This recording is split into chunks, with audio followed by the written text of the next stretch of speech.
అత్యంత నాటకీయ పరిణామాల మధ్య జేడీయూ నేత నితీష్ కుమార్ ఆరోసారి బీహార్ ముఖ్యమంత్రిగా ప్రమాణం చేశారు. అవినీతి ఆరోపణలు ఎదుర్కొంటున్న ఆర్జేడీతో తెగదెంపులు చేసుకుని నిన్న సాయంత్రం ముఖ్యమంత్రి పదవికి రాజీనామా చేసిన నితీష్ 24 గంటలు కూడా గడవక ముందే ఎన్డీఏ భాగస్వామి పక్షాల మద్దతుతో మళ్లీ ముఖ్యమంత్రి పగ్గాలు చేపట్టారు. భారతీయ జనతా పార్టీ అధ్యక్షుడు సుశీల్ కుమార్ మోదీ ఉప ముఖ్యమంత్రిగా ప్రమాణం చేశారు. బీహార్ అభివృద్ధి కోసమే తాము ప్రభుత్వాన్ని ఏర్పాటు చేసినట్లు ఇరువురు స్పష్టం చేశారు.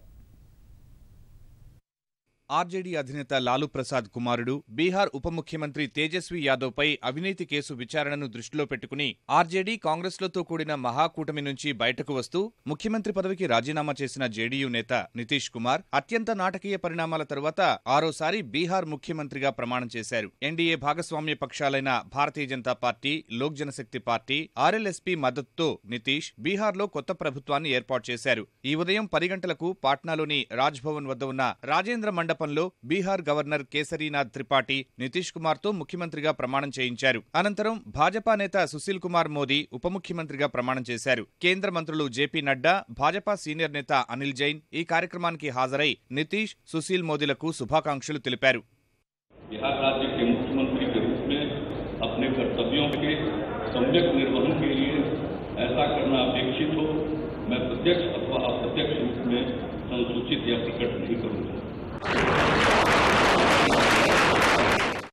2 రోజుల్లో శాసనసభలో బలాన్ని నిరూపించుకోవాలని గవర్నర్ త్రిపాఠి ఆదేశించగా నితీష్ కుమార్ రేపే అసెంబ్లీ ప్రత్యేక సమావేశాన్ని ఏర్పాటు చేశారు. మొత్తం 243 స్థానాలు ఉన్న బీహార్ అసెంబ్లీలో సాధారణ మెజార్టీకి 122 మంది సభ్యులు అవసరం కాగా ఎన్డీఏ కూటమిలోని జేడీయూకు 71, భాజపాకు 53, ఆర్ఎల్ఎస్పీకి 2, ఎల్జేపీకి 3, హెచ్ఏఎంకు 1 ఎమ్మెల్యే, 3 స్వతంత్రులు కలుపుకుని 132 మంది మద్దతు ఉంది.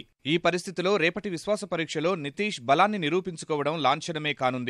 ఈ బల పరీక్ష ముగిసిన వెంటనే కొత్త మంత్రివర్గాన్ని ఏర్పాటు చేయనున్నట్టు ప్రకటించిన నితీష్ బీహార్ భవిష్యత్తు కోసమే ఎన్డీఏతో కలిసి ప్రభుత్వాన్ని ఏర్పాటు చేయాల్సి వచ్చిందని వివరించారు.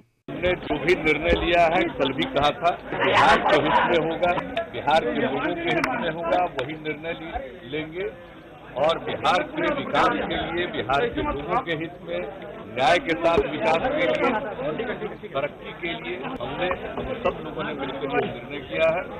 आगे भी इसी राह पर चलकर लोगों की हम सेवा और खिदमत करते रहेंगे. बिहार को तरक्की के रास्ते पर आगे ले जाएंगे, न्याय के साथ तरक्की के रास्ते.